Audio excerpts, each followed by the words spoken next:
નમસ્કાર મિત્રો, સ્વાગત છે તમારું આપણી પોતાની યુટ્યુબ ચેનલ પેન્શન ગુજરાતમાં।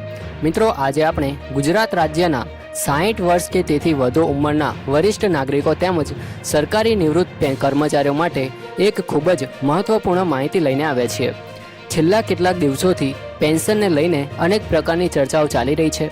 ઘણા પેન્શનર મિત્રો જાણવા માગે છે કે 60 વર્ષ પછી કઈ સહાય મળશે, કેટલું પેન્શન મળે છે, અરજી ક્યાં કરવી, બેંકમાં શું કામ કરવું પડે અને સરકારી નિવૃત્ત કર્મચારીઓને મોંઘવારી રાહત એટલે કે ડીઆરનો કેટલો લાભ મળે છે।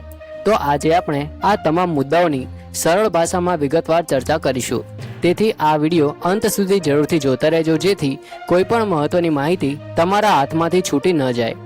મિત્રો, સૌથી પહેલાં એક ખૂબ જ મહત્વની વાત સમજીએ તો ઘણા લોકો એવું માને છે કે 60 વર્ષ પૂર્ણ થતાં દરેક વ્યક્તિને આપોઆપ પેન્શન મળવાનું શરૂ થઈ જાય છે, પરંતુ હકીકતમાં દરેક યોજનાના પોતાના અલગ અલગ નિયમો અને પાત્રતા હોય છે। એટલે કોઈ પણ યોજના માટે અરજી કરતા પહેલાં તેની શરતો સમજવી ખૂબ જ જરૂરી છે। જો જરૂરી દસ્તાવેજો પૂર્ણ ન હોય અથવા બેંક ખાતું યોગ્ય રીતે અપડેટ ન હોય તો સહાય અથવા પેન્શન મળવામાં વિલંબ પણ થઈ શકે છે। તેથી આજે આપણે માત્ર યોજનાઓની માહિતી જ નહીં પરંતુ જરૂરી પ્રક્રિયા વિશે પણ વાત કરીશું। તો ચાલો મિત્રો, સૌથી પહેલાં વાત કરીએ ગુજરાત સરકારની વૃદ્ધ નિરાધાર પેન્શન યોજનાની।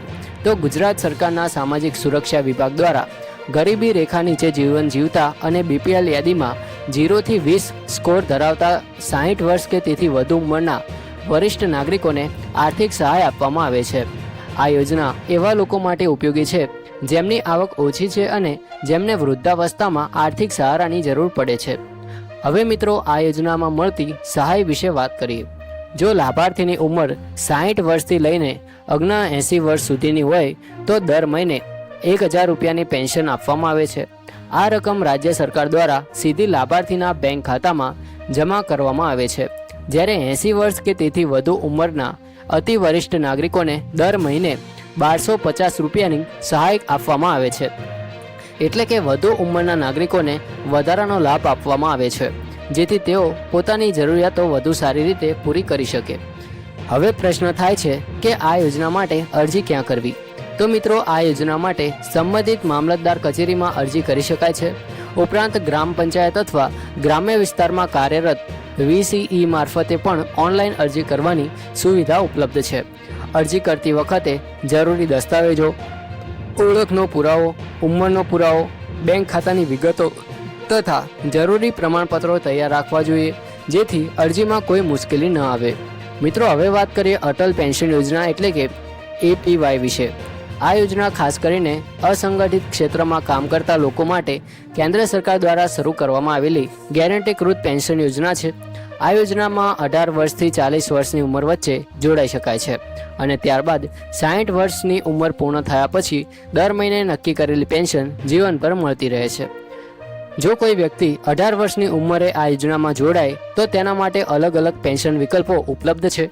જો દર મહિને ₹42નું યોગદાન આપવામાં આવે તો 60 વર્ષની ઉંમર પછી દર મહિને ₹1000ની પેન્શન મળે છે। જો 84 રૂપિયાનું માસિક યોગદાન આપવામાં આવે તો દર મહિને 2000ની પેન્શન મળે છે। ₹146ના યોગદાન પર ₹3000, ₹167ના યોગદાન પર ₹4000 અને ₹210ના યોગદાન પર દર મહિને 5000ની ગેરંટીયુક્ત પેન્શન મળવા પાત્ર બને છે। આ યોજનાનો વધુ એક મહત્વપૂર્ણ લાભ એ છે કે જો સભ્યનું અવસાન થાય તો તેના જીવનસાથીને પણ યોજના મુજબ લાભ મળતો રહે છે, એટલે કે પરિવારને પણ આ યોજનાથી આર્થિક સુરક્ષા મળે છે। લાંબા ગાળાની પેન્શન યોજના તરીકે આ યોજના ખૂબ જ ઉપયોગી માનવામાં આવે છે।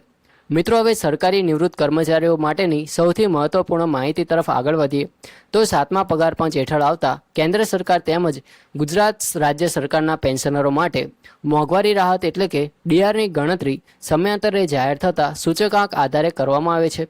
વર્ષ 2026માં મોંઘવારી રાહતનો દર 58%થી વધીને 60% કરવામાં આવ્યો છે, જેના કારણે પેન્શનરોને મળતી કુલ માસિક પેન્શનમાં વધારો જોવા મળે છે।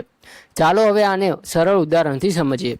તો જો કોઈ નિવૃત્ત કર્મચારીનું મૂળ પેન્શન 20,000 રૂપિયા હોય તો તેના પર 60% મુજબ ₹12000 મોંઘવારી રાહત ઉમેરાશે, એટલે કુલ માસિક પેન્શન અંદાજે 32,000 રૂપિયા થશે। જો મૂળ પેન્શન ₹30,000 હોય તો તેના પર 18,000 ડીઆર ઉમેરાતા કુલ પેન્શન 48,000 રૂપિયા થશે। તેવી જ રીતે જો મૂળ પેન્શન 40,000 રૂપિયા હોય તો 24,000 રૂપિયા ડીઆર ઉમેરાતા કુલ માસિક પેન્શન 64,000 રૂપિયા થશે અને જો કોઈનું મૂળ પેન્શન 50,000 રૂપિયા હોય તો તેના પર 60% મુજબ 30,000 ડીઆર ઉમેરાશે અને કુલ માસિક પેન્શન 80,000 સુધી પહોંચી શકે છે। મિત્રો, અહીં એક વાત મહત્વની સમજવી ફરીથી જરૂરી છે કે મોંઘવારી રાહતની ગણતરી મૂળ પેન્શનના આધારે કરવામાં આવે છે, એટલે દરેક પેન્શનરને મળતો વધારો તેમની મૂળ પેન્શનની રકમ પ્રમાણે અલગ અલગ હોઈ શકે છે। જેટલું મૂળ પેન્શન વધારે હશે એટલો જ ડીઆરનો લાભ પણ વધારે મળશે। હવે મિત્રો, એક બીજી મહત્વપૂર્ણ બાબત કે જો તમે પેન્શન અથવા સરકારની અન્ય સહાયનો લાભ લેવા માગો છો તો તમારું બેંક ખાતું સંપૂર્ણ રીતે અપડેટ હોવું જરૂરી છે। બેંકમાં જરૂરી કેવાયસી પૂર્ણ કરાવવી, આધાર નંબર અને બેંક ખાતું યોગ્ય રીતે લિંક કરાવવું તેમજ જરૂરી દસ્તાવેજો સમયસર અપડેટ રાખવા ખૂબ જ જરૂરી છે। જો આ પ્રક્રિયા અધૂરી રહેશે તો સહાયની રકમ જમા થવામાં મુશ્કેલી આવી શકે છે અથવા વિલંબ પણ થઈ શકે છે। આ ઉપરાંત ઘણા લાભાર્થીઓને સરકારની વિવિધ યોજનાઓ હેઠળ મળતી સહાય સીધી બેંક ખાતામાં જમા કરવામાં આવે છે। કેટલીક સેવાઓમાં પોસ્ટ વિભાગ દ્વારા પણ લાભ પહોંચાડવાની વ્યવસ્થા હોય છે, તેથી જે યોજના માટે તમે અરજી કરો છો તેના નિયમો અને પ્રક્રિયા વિશે સંબંધિત કચેરીમાંથી ચોક્કસ માહિતી મેળવી લેવી જોઈએ। મિત્રો, હવે એક ખૂબ જ મહત્વની વાત કરીએ કે ઘણા પેન્શનર મિત્રો એવા પ્રશ્ન પૂછતા હોય છે કે જો અમે વૃદ્ધ પેન્શન લઈ રહ્યા હોય તો શું અન્ય સરકારી સહાયનો લાભ પણ મળી શકે?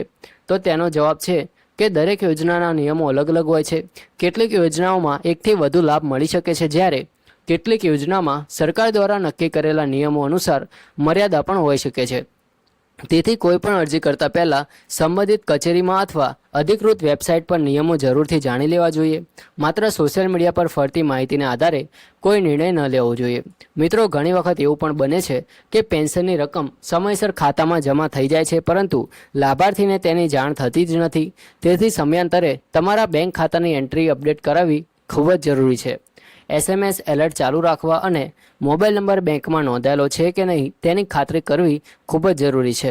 જો મોબાઈલ નંબર બદલાઈ ગયો હોય તો તરત જ બેંકમાં જઈને તેને અપડેટ કરાવી દેવો જોઈએ, કારણ કે સરકાર દ્વારા જમા થતી દરેક રકમની માહિતી મોબાઈલ પર મળતી રહે છે। મિત્રો, હવે કરીએ દસ્તાવેજોની વાત। તો જ્યારે પણ તમે પેન્શન યોજના માટે અરજી કરો ત્યારે આધાર કાર્ડ, ઉંમરનો પુરાવો, બેંક પાસબુકની નકલ, રહેઠાણનો પુરાવો તેમજ જરૂરી હોય તો BPL સંબંધિત દસ્તાવેજો તૈયાર રાખવા જોઈએ। ઘણા કિસ્સામાં દસ્તાવેજ અધૂરા હોવાને કારણે અરજી પેન્ડિંગ રહી જાય છે, એટલે અરજી કરતા પહેલાં તમામ દસ્તાવેજો એકવાર ચકાસી લેવા જોઈએ। મિત્રો, આજના વિડીયોમાં આપેલી માહિતીનો હેતુ સરકાર દ્વારા ઉપલબ્ધ યોજનાઓ અને પેન્શન સંબંધિત માહિતી સરળ ભાષામાં આપ સુધી પહોંચાડવાનો છે। કોઈપણ યોજના માટે અરજી કરતા પહેલાં સંબંધિત વિભાગના વર્તમાન નિયમો અને પાત્રતા જરૂરથી ચકાસજો। જય હિન્દ, વંદે માતરમ।